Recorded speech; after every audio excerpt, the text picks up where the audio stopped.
All right, now joined by Peter Coffin and Angie Speaks from the Low Society podcast. Angie, you're telling me that that you're now in like super lockdown in the UK.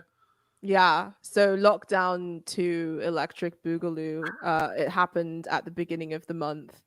And yeah, everything is shut down again, and there's sort of because there are tiers to it. So we're in tier 3 now, and everything's shut down. Pubs, restaurants, like they're advising people to stay at home. So that's what I've been doing, is just like at home, bored, grinding. Fair enough. Have you been, Peter? Oh, I've been good. I'm just kind of. I finally finished a rough draft of the script I've been working on for about 2 months, so I'm starting to feel like I'm getting near an actual project, which is nice. Nice. Right. Is it the one about Zoom fatigue? Yes, it's the Zoom fatigue one. I finally got it to a point where I think that it says everything I intended to say. Now it's a matter of making it look like, or making it sound like something somebody would actually want to hear. Fair enough. Yeah, I don't. Jesus. Well, anyway, I'll be interested to see that. I'm definitely experiencing the phenomenon. Yeah, it's a thing. It is a serious thing. Yeah, no, I mean that's like 5 times a day. There's some kind of. I don't. I miss seeing people. I mean, I like people. Like people that I'm not like related or married to. Like that's. No joke. Yeah. Yeah, it's pretty intense. It is pretty intense because it does feel like life has just like gotten smaller and like smaller, and so much of that sort of alienated libidinal energy gets poured into the internet now. That's like the sort of the way that everyone's kind of dealing with the lack of outlet for their drives. So yeah, the dystopia is here. The neoliberal dystopia. It's the neoliberal utopia. It's the utopia. The actual eventual plan. That's what I've been saying a lot. It is a dystopia, to be frank, but it is the end game. We're in the end game of neoliberalism. This is what everybody wanted. Everybody's just home, on Zoom, pursuing their various gig economy hustles. You completely atomized, alienated. Can't talk to each other, and get like actually do anything like like go to protests or or anything like that. So yeah, this would be like this is kind of the amazing culmination of everything of that. They weren't able to fully end history without a pandemic. The pandemic finally ended history for them. Yeah. I don't know if this take is like slightly like racial, and it's not meant to be. But when it came into my head, I felt like it was racial, which is why I didn't say it. But I feel like Andrew Yang is like the new Fukuyama, and not for racial reasons, definitely not. More because of like ideological reasons, because I feel like his proposal of UBI was sort of a way of trying to reify this sort of mode. It wasn't in terms of trying to redress any real issues. It was sort of a thing that sort of traps you in a bubble in a similar way that this pandemic sort of traps you in a bubble in that regard. It's sort of except we didn't get the UBI. It's sort of an acceleration of the end of history. Unemployment benefits continued, it looks like, but never mind a UBI. No. But yeah, no, I mean that is right though. Like, and I always thought like if you accept like the basic premise of Yangism that the robots are coming for all the jobs, and and like there's just going to be this long-term mass technological unemployment, which who knows, right? Maybe that's true and maybe it's not. There are people like people have been making predictions like that for a very long time, but whatever. Like that's like the new like technology is changing in new ways. Who knows? I'm agnostic about that. But like if you do accept that premise, then this is, I mean, like, okay, one, like that would actually be a like much better case for socialism, right? Because if you have, like if people can't work for a living anymore, like that's a utopia if we all collectively own the machine, so we can just like enjoy the results, together and not worry about it and just, pursue whatever projects you want to pursue in your life. But it's a crazy dystopia if you go with the Yang model, where the machines stay in private hands, and so they only enrich, the few people who own them. But then, like the rest of us, it's like, I know this is like a pretentious metaphor, but like I always think about like anybody who's ever listened to that Mike Duncan History of Rome podcast, like the late Roman Republic, when basically big landowners bought up so much land that had been small farms. The people who had been small farmers were all living in Rome, without work, and so they ended up instituting this bread ration just to keep people alive, so they wouldn't be rioting. I think, yeah, that's basically what Yang Bucks would be, right? Is that Roman No bread? joke. It kind of reminds me of that. I don't know if you've heard of it. It was like this experiment that was done with rats, where they sort of tried to create like a rat utopia, where they basically gave the rats like basic resources, all the basic resources that they would need to survive, and created a sort of city for them and stuff. And eventually all of the social bonds broke down. Like mothers stopped taking care of their offspring. They stopped mating. There was mass violence. Like the entire society sort of broke down. And this experiment was sort of a bludgeon that was used by right-wing intellectuals to sort of say, here's the reason why socialism doesn't work. But really and truly, the rats weren't actually given any sort of aim for the alienated time that they weren't given any sort of purpose. And the fulfillment of their material needs didn't sort of give rise to any other use for their energy and their libidinal sort of drives. And I feel like that's the rats. Huh? I mean, the rats. They're Yeah, not they're not gonna invent some new fucking amazing thing. I mean, they're gonna eat cheese and have high voices in cartoons. Yeah, exactly. Yeah. But even then, I mean, this sort of the sort of Yangian or sort of Fukuyama-ist kind of thing is that our material needs being met, us being in these cozy little bubbles, is really all we need, and there aren't any other higher needs that need to be satisfied in that regard. And I feel like we have to sort of pay attention to that sort of thing as people who are quote unquote materially minded in terms of our politics. Is the material needs being met isn't all there is to it in terms of having a functioning society, because a lot of people are comfortable in this status quo materially, as in they have the things they need, but there's a massive spiritual poverty to existing in this kind of way as well. Well, yeah, I mean, which is not necessarily like, I mean, I've always thought like, look, we could have, like, I mean, I guess I think like that would just be like a better problem to have, right? Like I would definitely.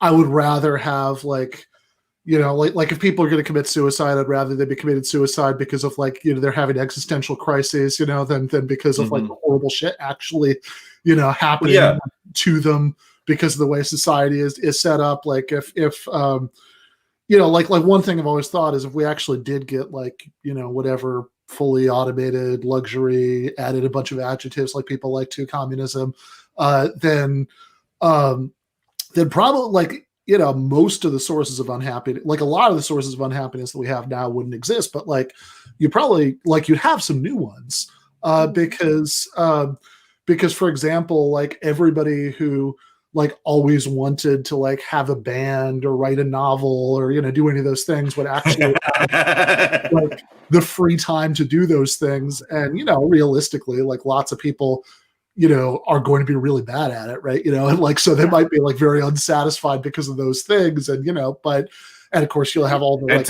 not to mention the racket everywhere. No matter where you go, everyone has a band and they're all bad.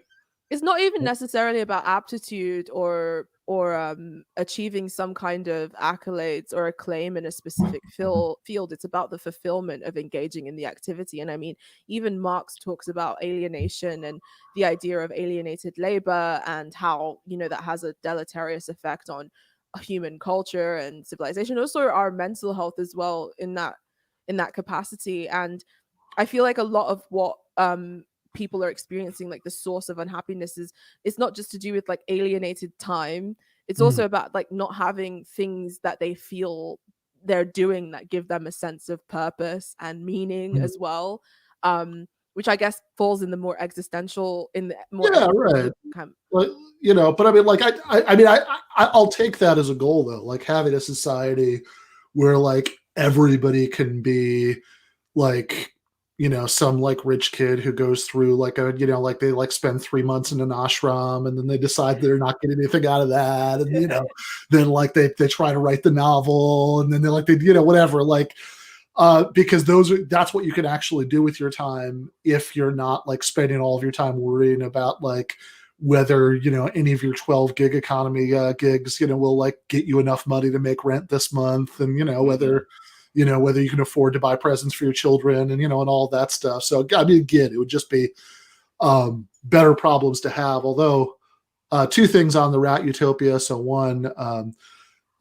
shout out to J. Andrew World, who's the graphic designer for the show, who said, Rat Utopia, do you mean South Bend? Which, you know, whatever, that's good enough.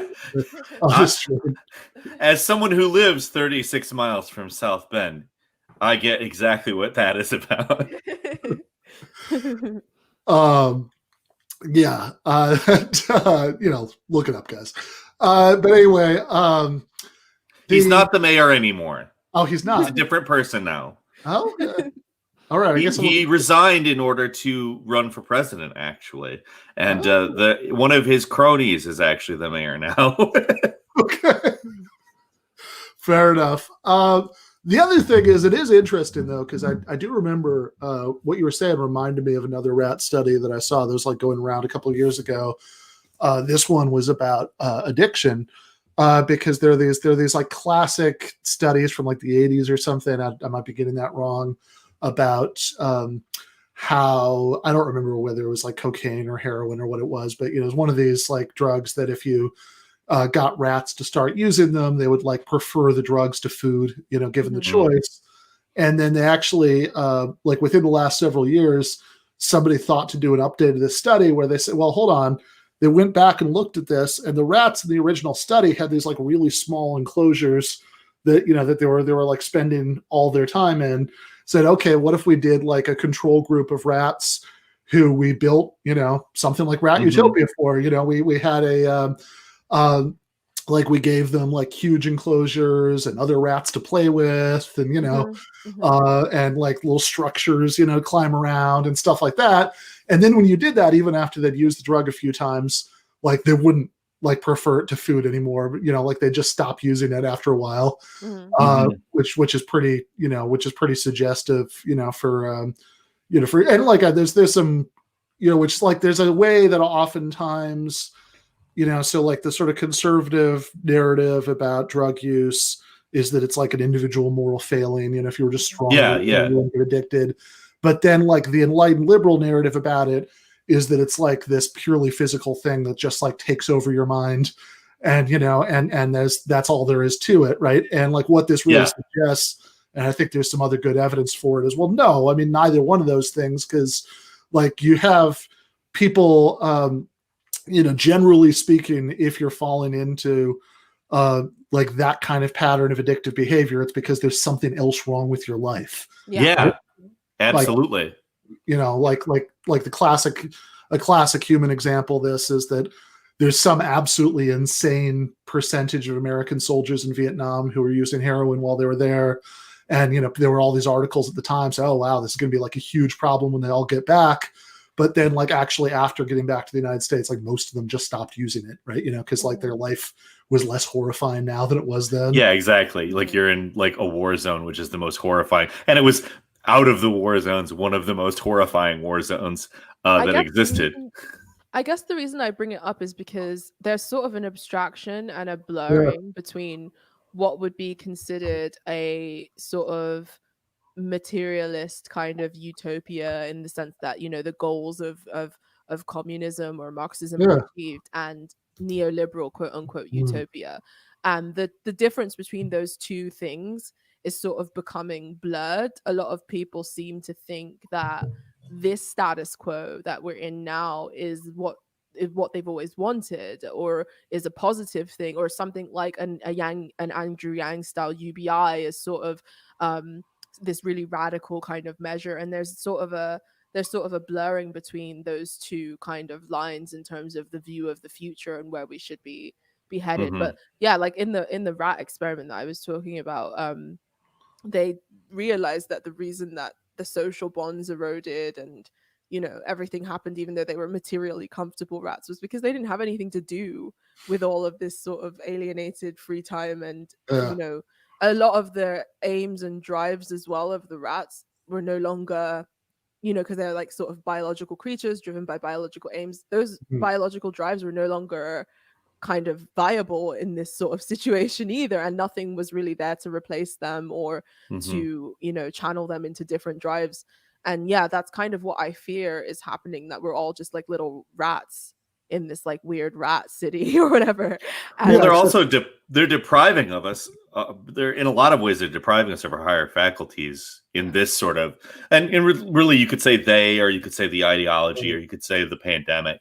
But like as we're sort of forced in, like this is, we recorded a podcast before this, and doing this is like the most amount of social interaction I'll have with like people that I am not, as you said, Ben, related to, or et cetera, et cetera. I mean, humans are obviously not rats. That was the joke that I made earlier, but we do have these higher faculties. We do have like artistic capabilities. We have creative capabilities. And when we are all in our houses, like, let's say we did get UBI and everybody was able to start a band. It's not just that, people might be good or bad at it, although I would argue that it would be annoying that most people would probably be bad at it. Sure. But it's also that a lot of the reason to do that stuff is because you live a life. And a lot of people say like struggle is what makes the best music, or depression makes the best music. But what they're mistaking it for is that social bonds create the best music. Having people in your life and having experiences and doing things create the best music. And I think that's kind of what this type of neoliberal utopia thing that we're sort of talking about creates, is this situation where you don't have that stuff, and you're not really, you're sort of deprived of your ability to be creative, and in that way you're alienated from yourself. And it's not a good situation for really anybody. Like, you start to see people like we've seen on Twitter and all the various social platforms, just kind of wilding out over just like random shit that I think that maybe a year ago they wouldn't have been. Like, also the displacement of like a lot of political energy, like the Bernie Sanders movement sort of just being halted, is all that energy is going nowhere now. Yeah, right. Yeah, I mean, oh no, I was just gonna say, like, we just add on to what Peter's saying, right? We're both seeing like there's been this like crazy explosion of everybody, just like being ridiculous on social media, for the sake of like politics. I mean, like, really, like, let's talk about necrophilia, guys. Let's talk about fucking our cousins. Sorry if I'm not supposed to curse. Well, honestly, I don't know. I'm wondering if necrophilia is going to trip up anything in the YouTube, but look, there has certainly been that, right? Like, there's been like, I think, way more of that. Like, I feel like, especially like, it's almost like the pandemic itself. I feel like there was a big spike of that, this summer, and then I think also because people don't have anything to do with those energies, there's no like obvious big thing to do, right? Like the Bernie Sanders thing, just this sort of like gravitational pull of the Bernie Sanders campaign. I think, there are people, eccentrics who weren't pulled in, but like, almost anybody with left-wing impulse could be pulled in by that. Whereas now there's nothing similar to, Tristan lost Angie. Hang on. Did your camera go off? It sounds like she's still there though. Okay, I'm still here. Okay, yeah, and then also like you sort of want to be part of something, and you want to be contributing to something, and and this is where I start filling my, old man yelling at the sky, role. Like people, people who are only became politicized in the last few years, I think oftentimes like aren't used to losing, right? Like to this extent, right? Certainly. And so that they don't quite know what to, they don't quite know what to do with it, right? I mean, like I'm old enough that I just think, oh yeah, the left losing is just like the normal state of reality. It's like a weird, aberration, if it stops happening for a minute. But but then like I think that's also related to the way that people like there's been this weird like fixation since the election, right? Because it's like, okay, like the presidential election, that's like a big thing to to focus on, and then it happened. Right. And the, and like, hey, Trump lost, it's over. Right. But then like, there's almost this weird, like people don't want to let it go. So even like, so there are all these like weird fantasies that like Trump is going to do a military coup or there's going to be a civil war. And, like it really just sort of like feels like on both ends. Right. Like, obviously there are a lot of like right wingers who like maybe want that to happen, although I don't think they'd actually leave their houses if it did. But I don't think that they'd take to this. I think, but you're also talking about the folks that are sort of on the like absolute conspiratorial. Like the same thing happened in 2016 with the liberals when that's what I was. Like Hillary Clinton lost, and then all the Russiagate stuff started coming out, and people were there were even people who were like, "Oh, she's going to get the federal, she's going to get the Supreme Court to like overturn this decision." Well, remember there was the Hamilton electors. Nobody remembers this shit anymore, but there was actually like a movement in 2016 to buy liberals. I think Martin Sheen actually recorded a commercial for this to get electors to like violate their state's vote, in the electoral college vote. Which I remember that. I didn't remember the name of it, but I remember Martin Sheen doing that specifically. That's the thing I can remember out of that more than anything else. And that's such a fucking ridiculous idea. Like that's never happened, right? Like making a commercial and you drinking Oberon. I am, yeah. Mr. Michigan. No, I'm actually going a little. Yeah, actually, I've have the Red Wings shirt and the and the Spartan hoodie, and I'm drinking. You've really gone in on it. Yeah. Michigan lifestyle marketing, going pure Michigan. English to understand any of what's going on right now. This is what it's like being on a podcast with a bunch of people from the United Kingdom talking about United Kingdom shit. Now you have it. I haven't kept my privilege in that way. I apologize. Yeah, if you remember the one of the Austin Powers sequels, there's a scene where Austin is talking to his father, and they're using so much British slang they start to do subtitles. So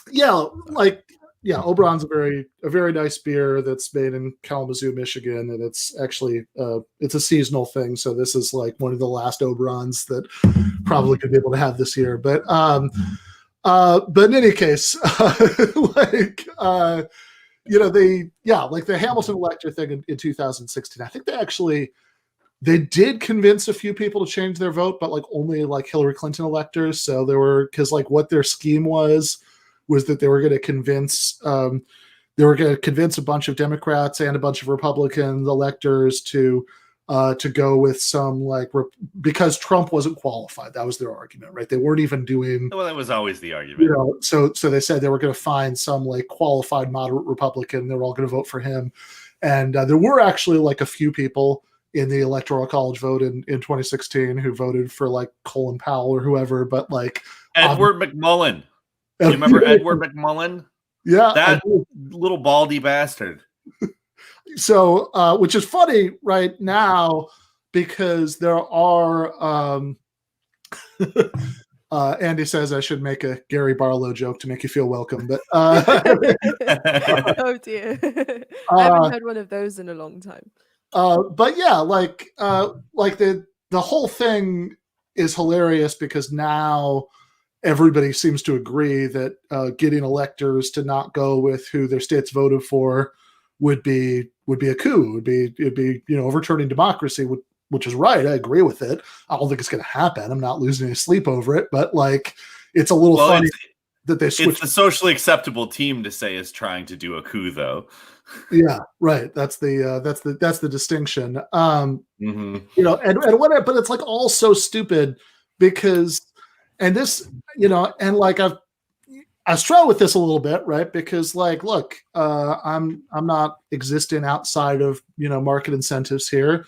You know, like, so there is obviously, you know, it would be good, right, in terms of like getting lots of people to watch whatever, if I like started like constantly doing content about the post election drama, you know, like lots of people have been, but like, God, I just feel so dirty, you know, because it's like because it's like, really, like, I don't like, are you gonna just lie to your audience and like tell them to take this shit seriously, like that, like any of this means anything? The libs did in 2016 and 17. Yeah, and I mean, even during the win, which is of them getting exactly what they wanted to, they're still doing what they said they wanted. Yeah, getting rid of Orange Man ban. They really wanted power. They wanted the House and the Senate, but they didn't get that. They didn't get that. And that's the thing, is there are lots of people who now that it's like when the dog is like chasing what's the thing from the dog? the like, Joker thing. Yeah, the dog chasing. I'm like a dog. Yeah, I'm chasing cars, but I wouldn't know what to do if I found. Yeah, I'm but Andy that's Dick. the thing, is they got the car and now they're like, oh, this car is gonna be great, even though we don't have thumbs and we can't drive the car. Like, this is gonna be like the best. It's gonna be the best ride of your life, and they're just like lying to their audiences. And then in terms of like the whole coup thing and like what everybody is like going crazy about it, I'm not going to say what I believe because I don't want people to come after me about anything. Like, you just said what you believe by saying that. I've recovered from one canceling. I don't want to invite another one. But regardless of whatever the fuck happened, like, consent was manufactured. What we saw happening in real time was, you know, the manufacturing of consent, and that the consent is, and it doesn't matter who actually won. It's who people believe won. Even if there was some foul play that was going on underneath the surface, it doesn't really matter who won at the end of the day. It's who people believe won, and that's what we're living in, and that's what should frighten people. There doesn't seem to have been any, like, I mean, like, actually, this is another one of those weird place switching thing, right? Because like right now, like one of the main Republican conspiracy theories is this thing about the electronic voting machine, and above well, you know, I mean, like Peter at least will remember this. 2004, this was like a super popular liberal conspiracy theory that the electronic voting machines and switch. Yes, it absolutely was. For Bush. I mean, like, this is something like I've seen people comment like on Twitter, people who were like Air America radio call screeners in 2005 being like, this is so bizarre to me. Like rejecting calls from people who wanted to like, you know, go off about Diebel, you know, voting machines, and now this is a Republican thing somehow. And you know, I mean, I think it's not impossible, you know, that there could be some irregularities here and there. I mean, I think that the idea that there were enough to, in either case, either 2004 or 2020, in either case, that there were enough to actually create like the millions of votes that was the national popular vote difference. Or, you know, or even to like swing one of these states, I think is pretty, you know, I think is like pretty far fetched, which is also like, but also it's like, again, I mean, whatever you think about the election itself, like, it's done. You should just move on to the next thing. And this idea, I mean, okay, so there's the hardcore conspiracy theory thing, although also when I bring this up, everybody pretends like nobody thinks this, even though literally like a week and a half ago. That's what happens whenever you say anything. Like this is what I was doing when I was criticizing the liberals for saying that they were going to somehow get Hillary Clinton in 2016. Like, it was like, nobody actually thinks. I see people saying this shit all fucking day. Yeah, like the thing that everybody's now saying that nope. This is very distracted, by the way, because the thing that Peter's drinking out of, like the first couple times I saw it, it looked like it almost like the shape of it, like it almost looked like a canister of whipped cream. It's like, yeah, it does. I'm just drinking whipped cream.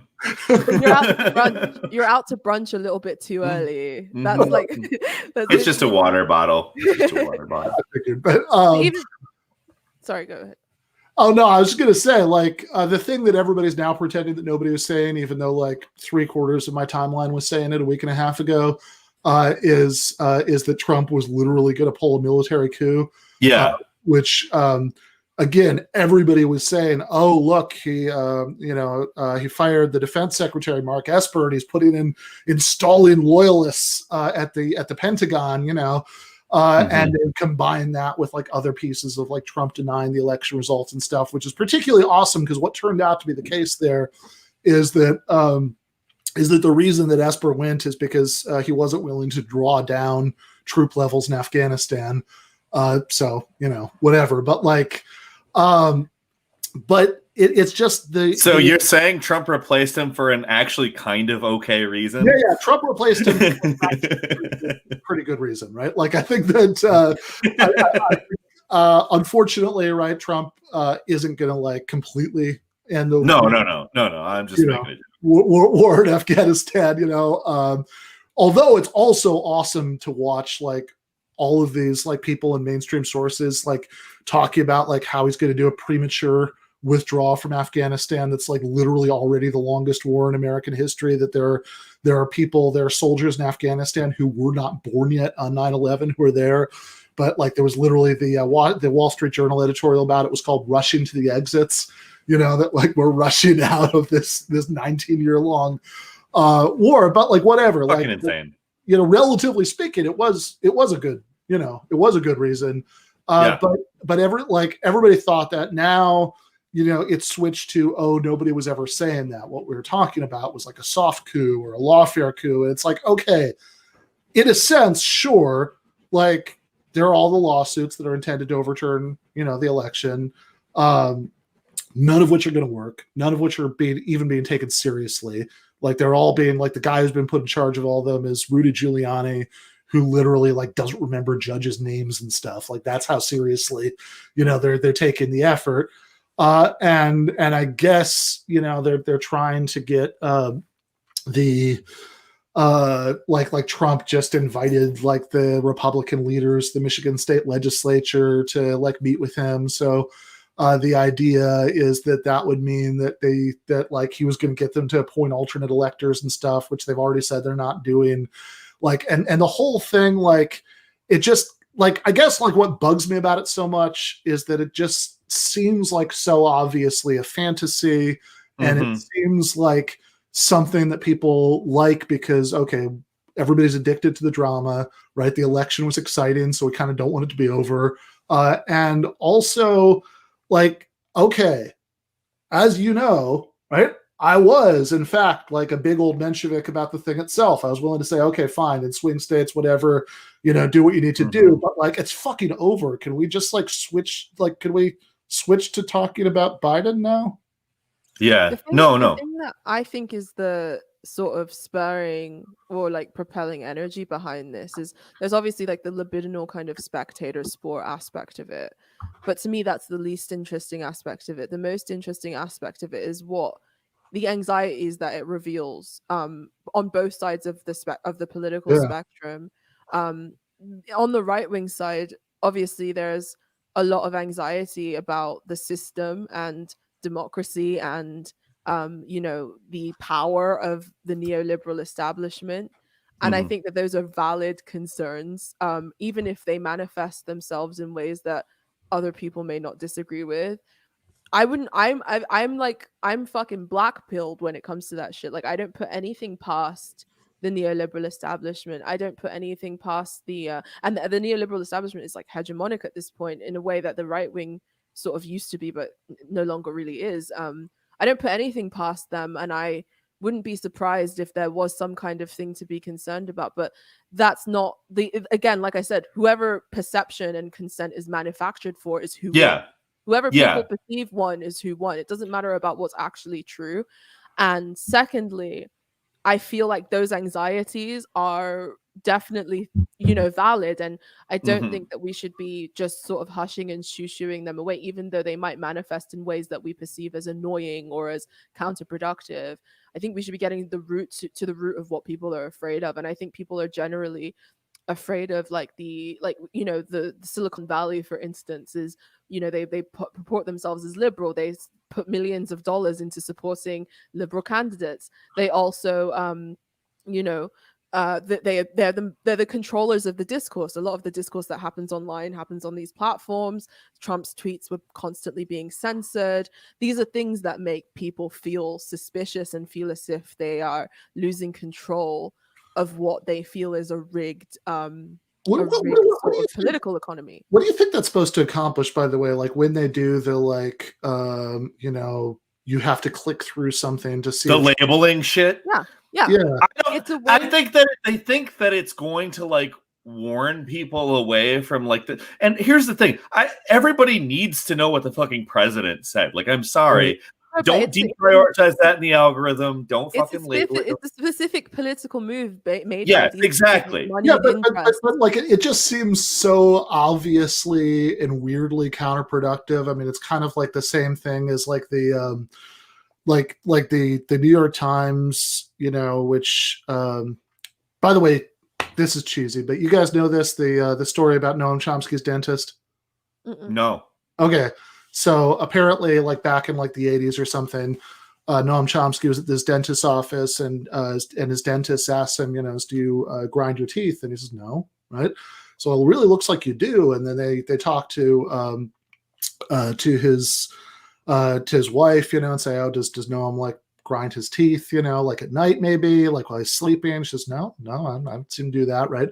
And finally they figure it out that this is that what it was that she was typically in the other room when he read the New York Times in the morning, like while he was ordering coffee. And that's when he was grinding his teeth, So like, obviously, New York Times was very bad for all the classic reasons. There was like making Chomsky grind his teeth. But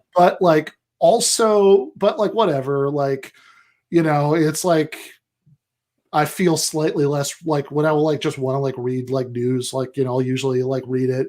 But like in the last couple of years, they've made this really weird turn where they're doing these headlines that in the headline, like tell people what they're supposed to think about it. Yeah. Like it's like two steps away from Donald Trump, who is bad, says bad. Again, I see where you're going with this. Of consent is what it people is. are suspicious of. I mean, if you see how the liberal media sort of reacted to Trump's momentum when he was sort of gaining momentum in 2016, and how they reacted to the fact that he was actually being taken seriously, and how they reacted to the fact that he won, it was this sort of constant attempt at sort of trying to subvert momentum, or what was, and also in a way that really spat in the eyes of the public that supported and elected him. And I think the basket of deplorables bullshit. Yeah, and they have the cultural levers in their hands. Silicon Valley, like I said, it's that they control the public town square. They control the discourse. The media has this sort of liberal bias to it. So a lot of the anxiety that these right-wing people are expressing about the election being rigged is actually based in real concern and real anxiety for how this neoliberal consensus is able to manufacture consent. Yeah, that they can tell that the New York Times thinks Trump is bad because the headline is Trump, who is bad, says this. Yeah. Right?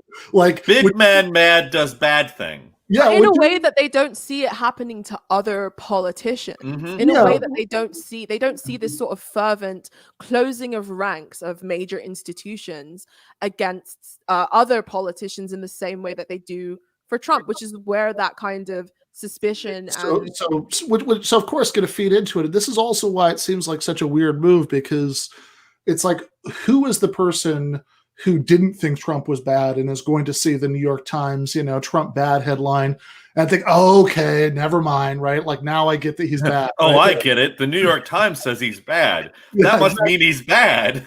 Exactly, right? Like, it's similarly like with the Twitter thing. Like, I mean, even aside from the insanity of, like, I remember Kamala Harris, I think at one point in the primaries, was saying that Trump should just end, Twitter should just, like, kick off.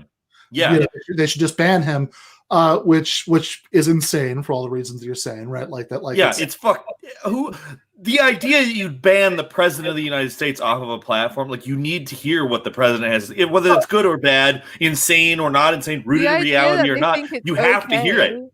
The Yeah, idea yeah. that it's okay to give over the power to control speech to corporations is what people find alarming.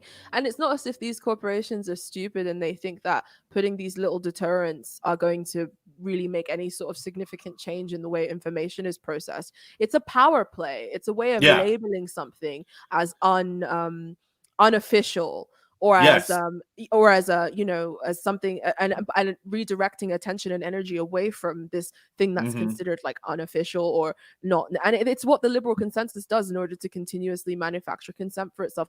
So I don't blame people who think that this shit is rigged. No, I don't. I think that they're observing their ideas are Even if based they're in, misdirected it, they're reacting to something real, right? Well, yeah, I mean, that's the bulk of conspiracy theory anyway. A lot of it is rooted in a real concern of some form, yeah. a skepticism of power. It's just, it goes off into these directions. Like a lot of the time, a conspiracy, at the center of a conspiracy is Jews, and Jews have literally nothing to do with it in any way, shape, or form. But like, you swap it out with the word capitalist, or you swap it out with the state in some way, and it's like, well, it's a little bit closer to reality. Yeah, you swap out Comet Ping Pong Pizza with the name of the island that Jeffrey Epstein was taking people to, and it's St. John's, yes, St. John's, like that. I mean, that conspiracy, like people try to act like, even now, they're like, Pizzagate was so insane. What was that about, guys? And it's like, you have a provable goddamn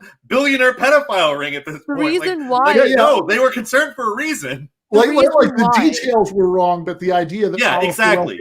People had a pedophile ring. Why this shit gets lost in translation is because of culture war.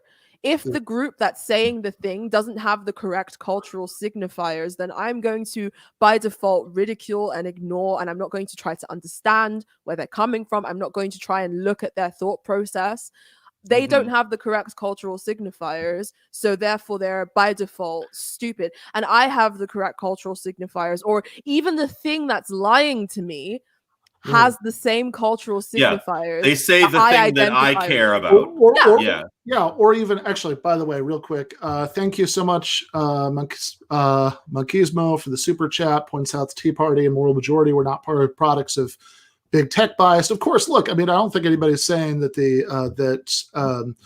this is that, like, you know, reaction, like the particular things that might play a role in helping to fuel this conspiracy theory that, like, you know, that like conservatism into existence in 2019 or something. I don't think that's the point, right? The point is just that, like, these things that are, well, nominally supposed to be about helping to fight this, although really what they're about is just pandering to an increasingly segmented audience base, you know, who like it when you say things like that, actually has the effect of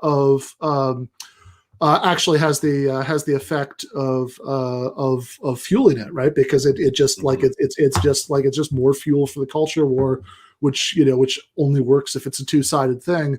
But I did want to say that I think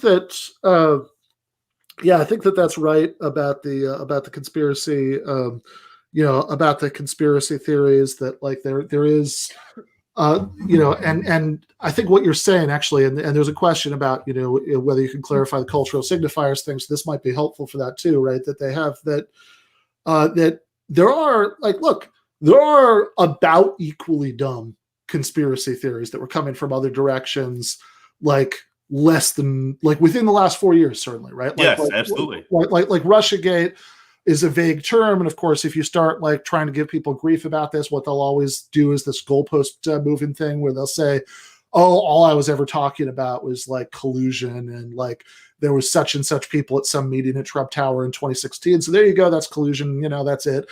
So, well, no, right? Like, I also remember shit like you were also talking about the P tape. You were also talking like, and they believed the P tape. They totally believe that which was real in their minds. They were waiting for it to be released any day for several years. Yeah, I mean, like Rachel Maddow literally did a segment about some, like, was it like there was the power outages in Vermont that she was talking about, like, it's like a possible like Russian scheme to like, to like interfere Well, with if you remember, the Russians were coordinating the Black Lives Matter protests for a while. If you remember, I remember when that was a thing. Like they were sowing unrest in the Black community. It's like, Yeah. are you sure that's what's happening here? Yeah, I mean that's vintage even, because the same That sort was of yeah. the same sort of accusation was used in Black radical political organizations. Like in the 60s, there was this idea that they were receiving money from like the Soviets or like Red China. And it's interesting how all of that has sort of come back full circle in terms of how the liberal consensus attempts to sort of obfuscate the role of radical movements. And right, like, so there were some suggestions about Russia stirring up, right? Like, you got to say this in the voice of like the Alabama sheriff in 1955. Everybody was happy, until these outlaws started stirring them up. But there was that, right? I mean, and like we've also seen other like one of the things that drives me crazy about this is it just seems so obvious that just like normalizing accusations of being like a Russian agent or dupe or whatever as like just part of political discourse is like a way bigger threat to democratic norms than any possible effect that some incompetently designed Russian Facebook ads could have had at like the fringes of 2016. And it's not like they didn't exist. Like there's a lot of people who flat out think that the Russians wouldn't try to influence it. And yeah, of course it did. Like of course it existed. But like as with the case with the Russian advertisements on Facebook, like the problem's Facebook. It's not the Russians. Like why is that shit like? Why is that just like anybody can do that? Like and everybody does do that, including the Russians. But it's also like whatever company that wants to try to influence the election or whatever billionaire or what. It's silly that people get like. Of course, like it's like obviously. Russia is going like if you are the like reigning imperial hegemon of the world, then everybody else is going to take an interest in your elections. That's probably yes. But like, and so yeah, sure. I mean, I don't doubt whatsoever, that Russia, did that probably even beyond the stuff we know about. But it's like, okay, that's not really the question. The question is, was Russia like even one of like the top 10 countries in terms of like most influence?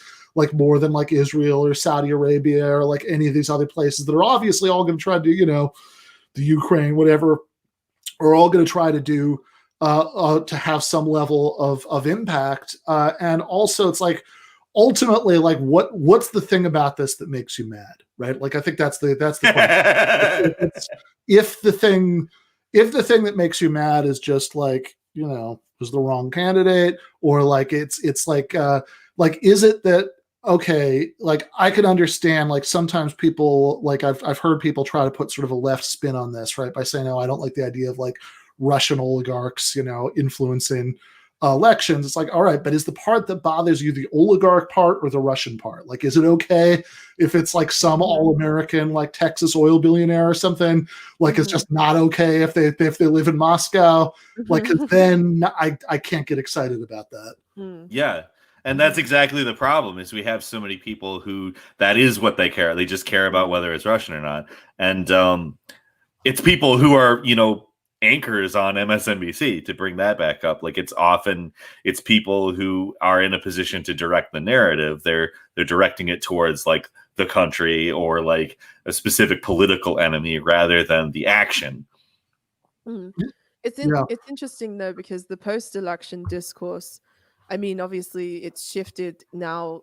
You think that it would shift towards Biden, but it hasn't shifted towards Biden. Like you said, it's been a lot more of this sort of speculator sport kind of energy, sort of kind of moving in from the energy that was sort of being harvested around the election. But really and truly, like that the fact of the matter is like the neoliberal consensus won, and that's what we are now having to face. Like that's the thing that needs to be analyzed. But it doesn't seem as if people like there was the whole kind of let them eat cake sort of thing that was coming from the liberal left during the time of, oh, we've won, now we can go back to brunch, or it's now time for things to be depoliticized.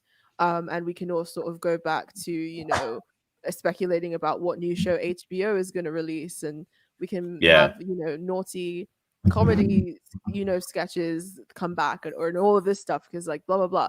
And it's interesting to see how that's sort of been the line that people have been leaning into, especially like in the mainstream media, this idea of back to normal, or things sort of returning to the equilibrium of like the 2008 Obama administration years, which I think is obviously incredibly like misguided. There is no going back to normal. And if Biden was the candidate that you voted for in order to establish that, then I think that you're deluding yourself.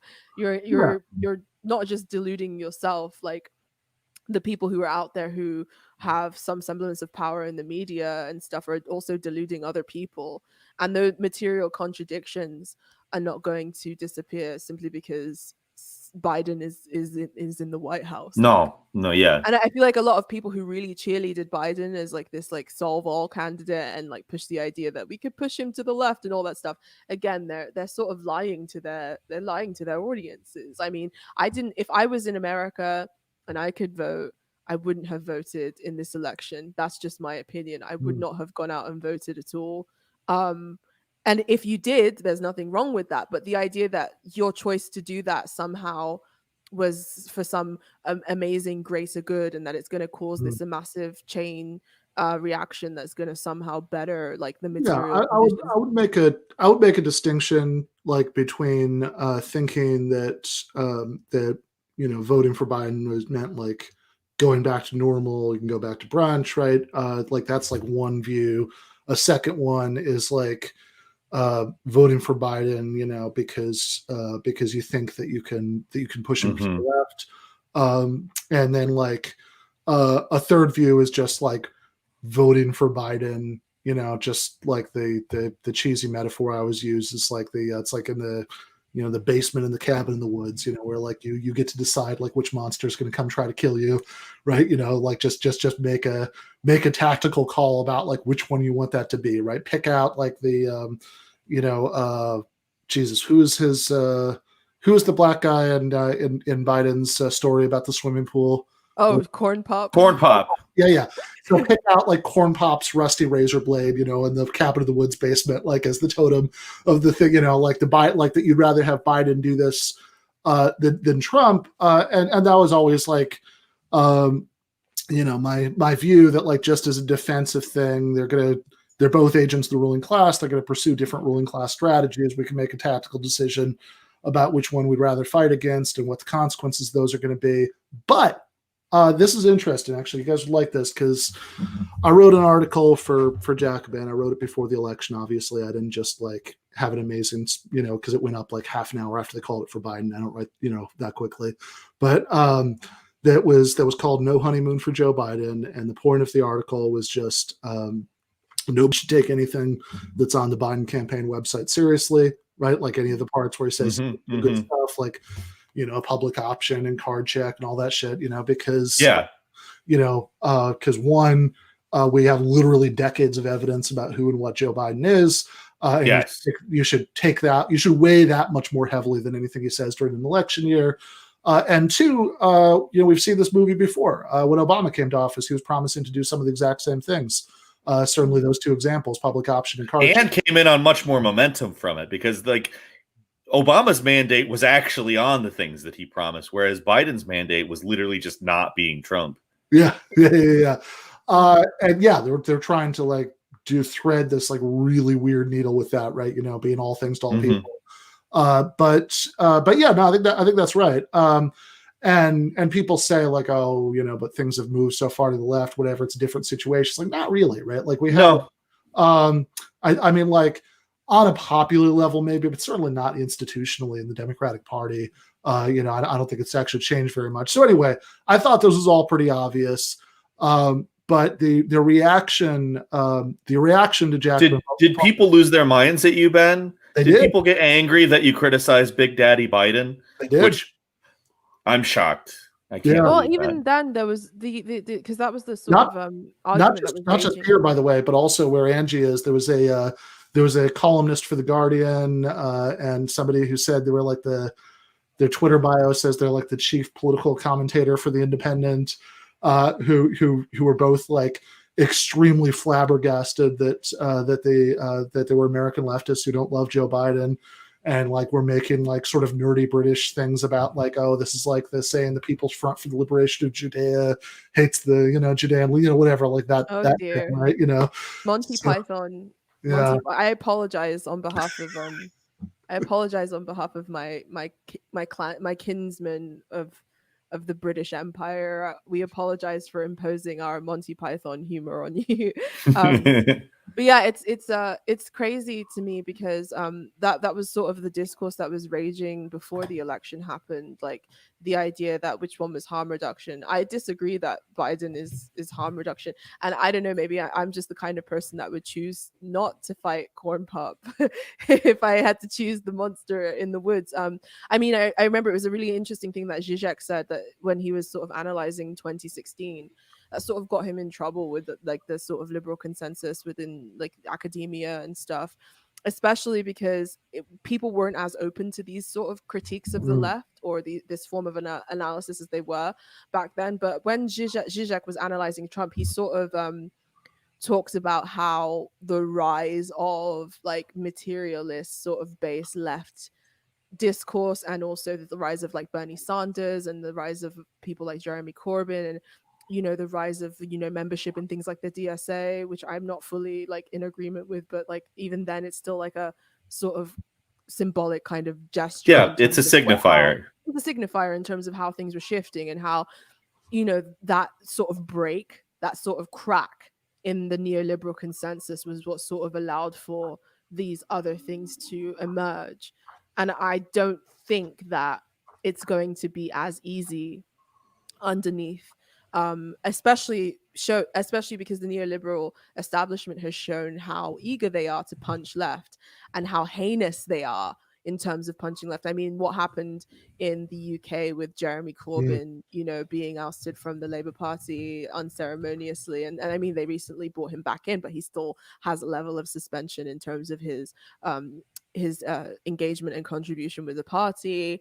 Just heinous. I can, story after story, we've discussed it when you've come on our podcast, of neoliberal establishment really punching left and really undoing and gutting, and with the most using their cultural levers, their political levers, everything, in order to sort of suppress any kind of emergence in that regard. I don't think that it's going to be the idea that they're going to be an easier monster to fight because they're quote unquote similar.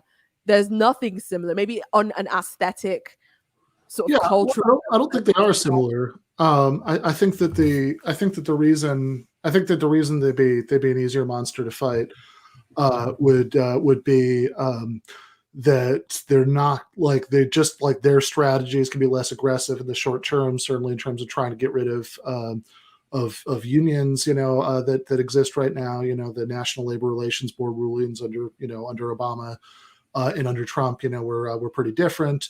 And also just because I think that this sort of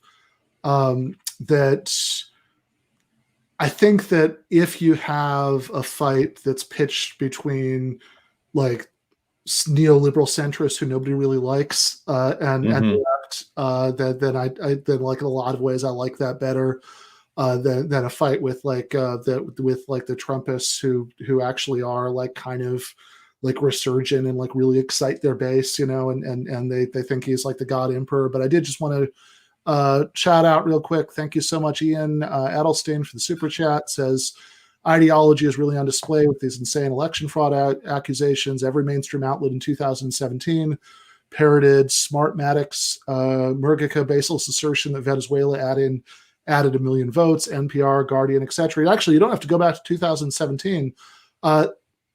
This year, at the beginning of this year, when the coup in Bolivia, one of the big justifications for it was that like some of like the results in like when the rural votes added in, like just like looked suspicious, even though there was no hard proof of tampering.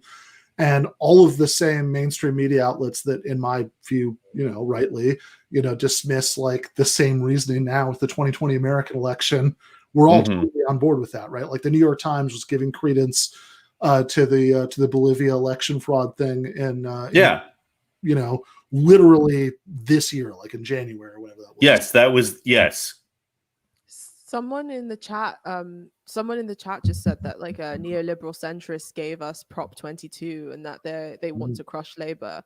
Oh And no, I mean, yeah. I don't know enough about labor history in America and things like that. So I would half agree with that. I think I think that the Prop 22, maybe people who know more about California, which is where that happened, can correct me if I'm wrong about this.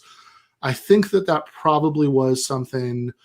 Well, actually, I think that really the primary funders were like Uber and Lyft and people like that, right? They were the direct beneficiaries, and I don't know how much I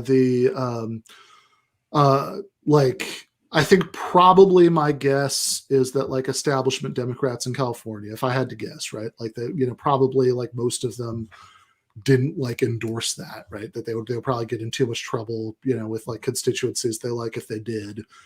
But the half that I agree with, right? Like, and this is why I'm making a claim about like what strategy they're going to pursue as enemies, not like saying that they're friends, which is an important distinction, is that they had, I think it does say a lot about liberalism that it passed, right? Like in this like deep blue state.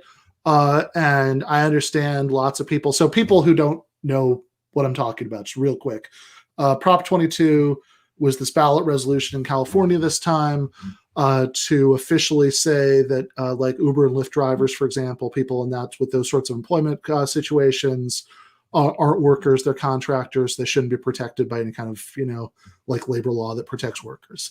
And it's true, I think, that most people, certainly an awful lot of people who voted for it didn't really understand what they were voting for because there was tons of misleading propaganda about it. A lot of people in California had a vague impression that this was somehow going to help Uber and Lyft drivers. So all of that's true, but I think that the germ of truth and what the person in the comments is saying is even so, right? Like it says something about how disconnected like contemporary liberalism has gotten from labor that it passed at all, right? Because like imagine that there had been some ballot resolution in California to like make it harder to get a legal abortion, and it was worded in some sneaky, misleading way, and there's a lot of misleading propaganda. I still guarantee you, every single liberal voter in California would have known what was what, and they would have voted against that thing. Like that would never have passed. But like this is just something that they don't care about. It's like the point that Crystal Ball made, when I think she made this on Low Society that a lot of times, like, sort of suburban Democratic voters, if you polled them on what they think about a lot of economic issues, okay, do you think there should be universal health care? Do you think there should be a higher minimum wage? Mm-hmm. They might give you the right answers, but the problem is they're never going to prioritize those issues. They just don't care. Yeah.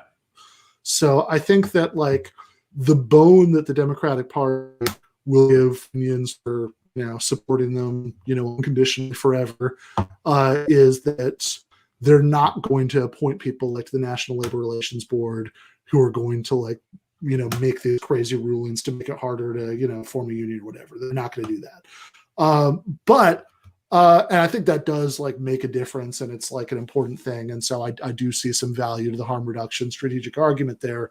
But like also at the same time, this is the Democratic Party that like pushed through like trade deals that like made it much easier to like outsource millions of jobs, and they've done all kinds of horrific shit. I mean, they are like these people are not our friends, right? Like I don't certainly don't disagree about that. Real quick, Ian, thank you for the super chat.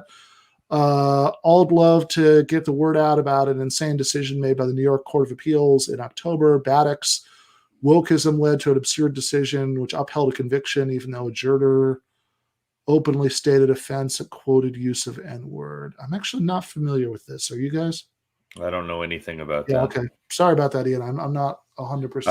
I wouldn't say anything about it without knowing anything about it. Yeah, no, that's fair. Yeah, I don't know either. Speaking of, by the way, because I did want to make sure that while I had you guys that we talked about this because this is just amazing. A couple days ago, if I can find it, there was, so I had written an article for Arc Digital Media where I was griping about the fact that that Rachel Maddow, I don't normally watch MSNBC, but I watched like half an hour of MSNBC the day that the election was called. That was a bad idea. Yeah. Well, I mean, it was for hysterical parties, like with my uncle. If you watched MSNBC, I was at my parents' house. So it was on, and I watched half an hour of MSNBC, and there was this point in there where like Rachel Maddow started talking about like Joe Biden's road to the presidency, and she was talking about the South Carolina primary and Clyburn's endorsement, clinching it for him, and she used this phrase. Thank you for the super chat. Ian says, just check it out. People versus Baddocks. I think it's extremely important. I will check that out. But I'll check it out. Yeah. She said that Clyburn had his ear to what black voters wanted, right? Like that was the exact phrase that came out of her mouth. And later on, there was a point where they were talking about how amazing it was that Kamala Harris was going to be vice president now. And it was Maddow and a couple other MSNBC hosts, and they're talking about how this is such an amazing thing for black women because, black women have put so much into the Democratic Party, and now they're getting this back, that there's going to be a black woman who is who's going to be the last person in the room when Biden makes decisions. So yeah, because the decisions Biden makes. Yeah. So this is so cynical. So Angie, as a member of the Black Women Hive Mind, how excited are you about this? As the representative of Black women in this space. Yes. Who are make sure. Who are you? Right? Black women. We're using the word space here. And talk at the same time. I mean, that's my understanding. Like, they're not like white men who like belong to different political factions and like have different economic interests and and just have different takes on things. Apparently black women, this is what I learned from my half hour watching MSNBC, like black women just all have the same black women thoughts all the time. We do. We have like scheduled black women thoughts. Scheduled. They include like Erykah Badu and all of those different like cultural signifiers. Does that mean that I am the Kamala Harris to Peter Coffin's Joe Biden? Is that what this is all about? The decisions that I make I have to run past you, and then they turn out to be class reductionist anyway. I mean, I guess, really, if you want to say it, like that's how it's going to go with Kamala Harris, and Kamala Harris is like not good politically anyway. Like the reason that I'm not surprised though is because there's a certain sort of black sort of neoliberal constituency. I mean, a place that you could definitely see this is in like places like states or cities that have like a really high like black population, where you have black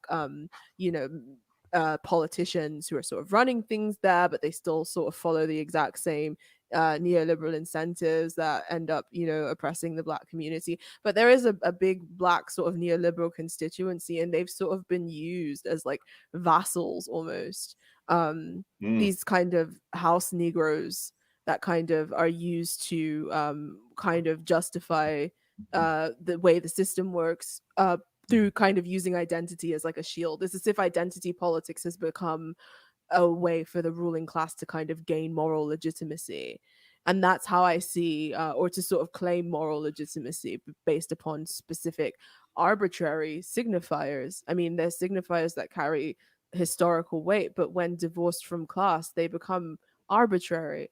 And that's sort of what is being used by trying to sort of put Kamala Harris's black identity at the forefront of why we should be excited or why she's deserving.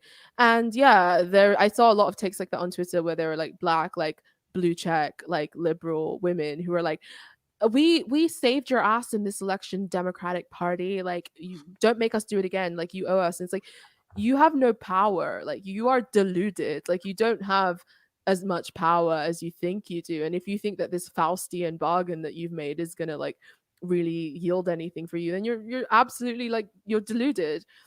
And then there's also the fact that Trump managed to really, wasn't it like he got more minority votes than any Republican president since like 1960.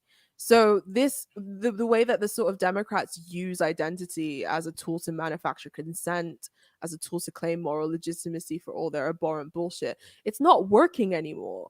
It's not working anymore. Trump had a very high number of Black people, of Hispanic people, of women, of gays, of all kinds of people who voted for him in this election, more so than would have been expected in terms of how these sort of identitarian narratives are used to construct who's going to vote for who. And the other thing that I found interesting was the hostility that was directed towards these groups of people who voted for Trump by the liberal media. Things like saying that Hispanic men and their machismo, that's the reason they voted for Trump, because of the machismo thing. Yeah. Holy crap. Like, are you a phrenologist? Like, what are you doing? Like, there are all these like essentialized kind of like categories and traits. You see the like woke racism kind of like emerge from them as soon as a person of color does something that doesn't conform to what they believe should be their place in politics. Yeah, because I mean, like this, like you can go so quickly from from Black women are so wise, that's why that's why they vote for the Democrats, to Hispanic men didn't, so I guess they must be, so they are essentially not wise. Yeah, they are bad. Exactly right. The Hispanic men, why? It's the mammy trope. It's the comforting Black female presence that sort of plays a supporting role to the white kind of protagonist or whatever. It's the idea of us having this special mystical quality. We're supporting, we're giving, we're nurturing. And yeah, we're those things, but we're also a lot of other things too. And those great qualities about us aren't just there to be tapped into by people who are going to abuse them or don't deserve them. I have one word. Mamala. Mamala. You've seen, I promise you've seen that somewhere. Yeah, I've seen it, and it's disgusting. It is really disgusting. It's the mammy trope. It really is, like, and it's a deeply embedded part of American psychology, because the mammy was who like nursed the babies. She nursed the white babies. She was almost occupied the position of the wife to the master, even though she didn't have any of the benefits of the wife. She did all of the reproductive labor that the wife would do. So there's this sort of comforting presence that people feel like so it's like we have our daddy, we have like our white old man daddy in the White House, but now we have our like mammy who's going to also take care of and comfort us, and who we can also sort of give accolades in order to sort of make the rest of pacify that sort of radical or an area of that could have a radical quality to it, like Black women's struggle, the role that Black women have played in American history. We're going to sanitize that, and we're going to sort of absorb all of its symbolic kind of potency and redirect it into this thing that doesn't serve that community at all in any way. And yeah, I find it absolutely disturbing. But that's the sort of pedestal and avenue that this sort of neoliberal culture provides for people of color or people who are non-standard, quote unquote. If you want to be a part of it, if you want those accolades, then you have to serve this specific kind of symbolic function. And it's disgusting. Like the Kamala Harris was like, oh, I'm just like a Black woman who likes to listen to hip hop. Like, she went on fucking TV and she said that shit. Yeah, she also said, because she was asked if she'd ever smoked pot, and she said, oh, well, I'm part Jamaican, so what the fuck is that? Which her dad was pissed about. Yeah, like her family he publicly denounced her campaign over that. Yeah. Like it's really wild, and it's obvious. Like I said, it's become like this whole form of identity politics has become sort of a justifying ideology for the ruling class. They can now sort of use this as a way of claiming moral legitimacy, and that's exactly. It doesn't matter that Kamala Harris was like threw a bunch of Black people in jail, or it doesn't matter that this entire summer was spent with people screaming all cops are bastards in the streets. That was what the whole summer was about. Fucking destroying property, screaming, fucking shouting, wilding out. No, it's fine, because of the symbolic, potency of this achievement that's supposed to fucking rub off police on brutality. What's that? We got a well, black lady in, not a black, cop. like a black lady who like as recently as like 2018, 2019, like her big selling point that she really emphasized about herself was what a tough cop she'd been in California. Yes. Yeah. So I wrote this article complaining about the Rachel Maddow thing and, making the point that, in fact, right, shockingly enough, right, black people, not unlike white people, belong to various social classes, have various ideological assumptions, etc., and are not a hive mind. And I said, and then this guy Ross Lincoln, who is apparently the news editor for something called The Wrap. Now I can never keep straight. I've heard of The Wrap. All the publications that start with but it's got like The Wrap account has like 250,000 Twitter followers. In a since deleted tweet, this was his response. He quote tweeted the article and said, and I quote, "White leftists really want to believe they can make common cause with Nazis. And honestly, if it wasn't the stupidest fucking bullshit on earth, it would be the most annoying fucking bullshit on earth." So this article makes no mention of any kind of alliance with anybody, actually. Like, it's just not about that. But all I can think... It sounds like it's specifically just critical of the mode in which MSNBC was engaging in, sort of complimentary discourse on... Yeah, I mean, it was just me, like... Basically, it was just my usual, like, third-hand regurgitated offertory, don't be about race thing. But like, all I can think is that this guy, the news editor at The Wrap, had like that he just saw some like key terms like there's like, okay, something about race and class and essentially, essentialism, and somehow his internal algorithm spit out, "You like Nazis?" Yeah. But that calls right back to the cultural signifier stuff that Angie was talking about earlier. Like, it's all about an in-group, out-group thing and throwing out the right words that signify you're part of the right group. And when you don't, you're a Nazi, you're a fascist. Or if you're in certain leftist circles, you're a class reductionist or a Strasserite. It's all meant to make the same implications, just from different locations in different in-groups.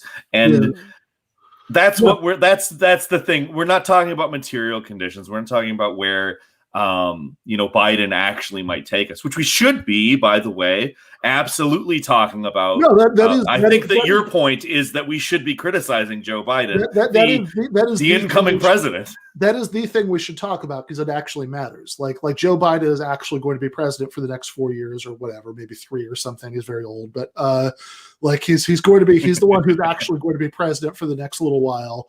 And so you should be talking about him because like that matters. Like Trump, like doing whatever like weird reality TV cosplay coup thing he's doing right now doesn't matter because he's not going to stay in office. But I'm glad you mentioned class reductionism because I did, before we have to end the call, I did want to make sure to do a shout out to this. Angie did a really fun video about class reduction, about charges of class reductionism. Let's put it this way. We'll put the link in the description. But do you want to plug that real quick or describe what's in it before we go?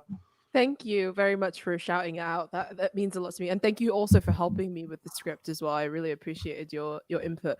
So basically, I play the Joker, and Peter Coffin plays Batman.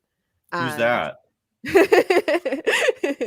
He plays like liberal Batman, who's sort of this like amalgamation of like Movie Bob and like Vosh and just general shit that I've heard, like things that people have yelled at me, basically just an amalgamation of like the things that people have yelled at me. And it's sort of an analysis of the charge of class reduction and where it class reductionism, where it came from, why it's sort of a potent tool in the hands of like this sort of obfuscating force, and also it's a conversation about class and the importance of class politics, and it's also a conversation about culture war and how that distracts from class politics. So thank you very much for allowing me to plug it here, and I hope people enjoy it. Yeah, no, it's great. And yeah, actually, Batman as like the culture war, liberal is I mean that's all the pins. The pins are the best part, I think. Oh, the pins are the best part. Batman has like a pin that says like woman power or something, like with the X, like, with the women, with the X out of the women. Yeah, like the X. Well, I mean, just because like this is a very unoriginal point. I mean, it's so fun to think about that. Like, if you really take, whatever. Like, I enjoy all the same pop culture bullshit that everybody else does, but like, if you really take that story seriously, this incredibly rich person who could be doing all kinds of things that would actually like decrease like the root causes of crime in Gotham City is instead doing this like purely symbolic thing that he's like gonna dress up to beat up individual criminals. So just as a metaphor for that kind of liberalism, that seems exactly right. But he has hegemonic power in the city as one of the the bigger capitalists, and on top of that, he's a weapons manufacturer. Exactly. And also, I'm interested to see if Todd Phillips's Joker 2 actually explores any of these. I hope so. Yeah, I hope so. We got to get into context. Yeah, they announced it a while back that they're developing it. Okay. Because the first Joker was actually like accidentally like interesting politically. So I'm interested to see if like the second one actually like follows that through line and is like, oh fuck, Batman's like we need access to Todd. That's that simple. We need access to Todd. We need access to Todd. Yeah, I mean, I know you guys have talked about this many times, but I remember thinking that was hilarious, when I went to watch this movie, because there's all this discourse before it came out about how it's like an incel thing, which literally didn't come up in the plot. But like then like no, he fucked. Yeah. And then in the actual movie though, like there's this moment where he's at Arkham and he's trying to get the records and the guy behind the counter is getting disturbed and he's like, the city has mental health services, like you should. He's like, oh, they cut all that. Right. It's like, I mean, whatever you want to say about that, like on an artistic level, I don't know how they could make it more obvious what the actual point of the movie is. Yeah, exactly. And Todd talked about it on a podcast with Michael Moore. He did an interview with Michael Moore and went into a lot of depth about it. He actually was pretty left wing about it. It just they didn't act like it. Yeah, like all the like stuff. It's like an incel thing. It's going to cause like shootings in theaters or whatever. It's like no, this is they wanted that to happen so bad. But it's the same thing of like this person is a class reductionist. Don't listen to them. This person is an anti-Semite. Don't listen to them. Like so much of this manufactured outrage is sort of usually manufactured to like distract us from like the tools of our liberation in that regard, or ideas that may be liberatory to us. It's sort of this thing that tries to hijack our own critical faculties and do the job of critical thinking for us. Similar to the fucking stupid censorship that Twitter was doing on Trump's tweets. It's like, you do not have the faculties to unpick right from wrong or to analyze information. We're going to step in front of you and do that for you. And people are going to reject that vehemently. And I mean, even if not with and that was sort of the message of the video at the end, is that when class consciousness is obfuscated, more pernicious forms of ideology take root. And especially with all the alienation and anger that people feel towards this sort of neoliberal mode and the culture that it creates, something worse than Trump will eventually come along. If some sort of intervention isn't made, if there isn't a material intervention, something worse. So getting the Cheeto out of the White House, which seems to be the number one thing for a lot of these people, was not anything other than they just didn't want to see the Cheeto. It was the wrong cultural signifier. He was pandering to the wrong kind of people, and I don't like him. Okay, you got what you wanted, but something worse will eventually come along. No, and for 100% for sure, something eventually worse will come, right? Like I think for a lot of the Never Trumpers, it was literally just aesthetics that he was like, because like they're Republicans, they liked all the stuff he was doing. They just thought he was too like. Well, yeah, I mean, and they got so much out of him. I can't imagine they're even that pissed off about like losing him. No, well, like at this point, like they got everything they wanted out of Donald. Yeah, Trump. it's one of the reasons I don't think the Supreme Court, is going to do like piss away. Like, no, exactly, yeah, political credibility they have, because it's like, yeah, like they got what they needed from him. Like they're not going to they're going to be in such a position. Like they've got the Supreme Court for a generation. They've got like all these changes. Mm-hmm. They've got like they're even going to be in a pretty good position for 2024. Like why piss all that away? Like destabilizing everything just to keep this guy in office. I don't think they're that loyal. But yeah, do need to go. But really appreciate both of you. It's always fun. Of course, anytime, Ben. What's your astrology sign again? Aries. Aries. Okay, yeah. I need to remind myself. All right. We got to have you on our podcast again here soon. Again. All right, absolutely.